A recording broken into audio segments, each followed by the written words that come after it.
सोमनाथ की बात कर लेते हैं। सोमनाथ पर हमले के जो स्रोत हैं कि हमला हुआ, जैसा आपने तो कहा कि कई बार हुआ, लेकिन दो मुख्य स्रोत जैन हैं वो मिलते हैं, और कुछ विद्वान कहते हैं इसके बारे में, और जगह तो हमें नहीं मिलता देखने को। इसके अलावा सोमनाथ लैंड कमेटी से इस्माइली मॉस्क बनाने के लिए ज़मीन खरीदी गई। बिल्कुल। तो इससे ये भी लगता है कि शायद मामला हिंदू मुस्लिम एंगल का नहीं है। अगर ऐसा होता तो कमेटी मस्जिद बनाने के लिए ज़मीन क्यों दे देती? ये देखिए, ये इसके बारे में मैं 2 बार प्रश्न, एक तो जो पहला अकाउंट है जी, वो है एक जैन मंत्री थे जी, वो गुजरात के किसी दरबार में मंत्री थे और वो आई विटनेस थे महमूद के आक्रमण। तो बताते हैं, उनका ग्रंथ का बहुत छोटा हिस्सा हमारे को मिला है, वो बताते हैं इन शहरों पर महमूद गजनवी ने आक्रमण किया। हाँ, ठीक है।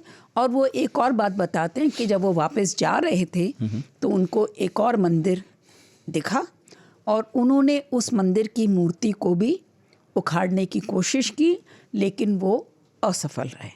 ठीक है। अब विचित्र बात एक और है, एक पर्शियन अकाउंट है जी।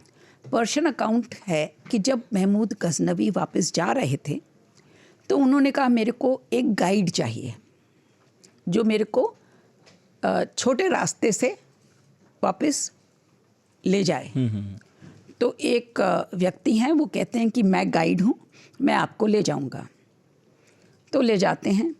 एक दिन के बाद वो सेना रुकती है और सुल्तान कहते हैं कि यहाँ पे आसपास जो पानी का सोर्स है वहाँ पे हमको ले जाइए, क्योंकि घोड़े भी प्यासे हैं और हम सबको पानी चाहिए।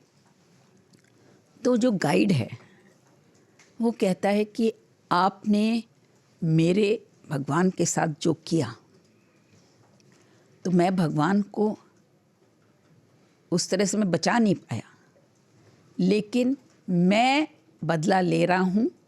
मैं आपको उस रास्ते से लाया हूँ जहाँ पे पानी है ही नहीं।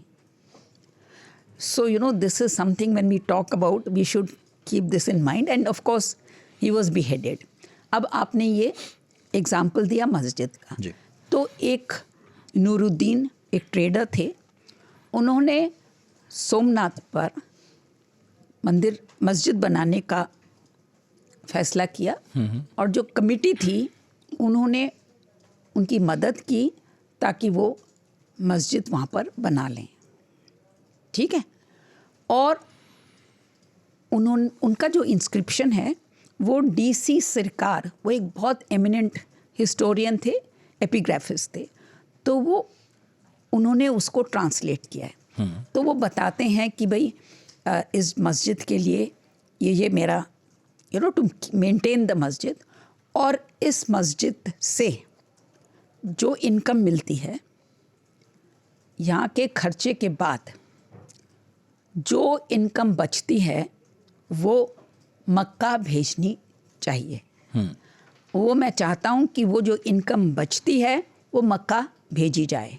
डीसी सरकार जिन्होंने ये इंस्क्रिप्शन ट्रांसलेट किया है वो कहते हैं कि हैरानगी की बात है कि नूरुद्दीन ने ये नहीं सोचा कि जो मस्जिद से इनकम बचती है वो यहीं पे इस्तेमाल की जाए। उन्होंने ये सोचा कि मक्का भेजनी है। So this is, you can draw your own conclusions,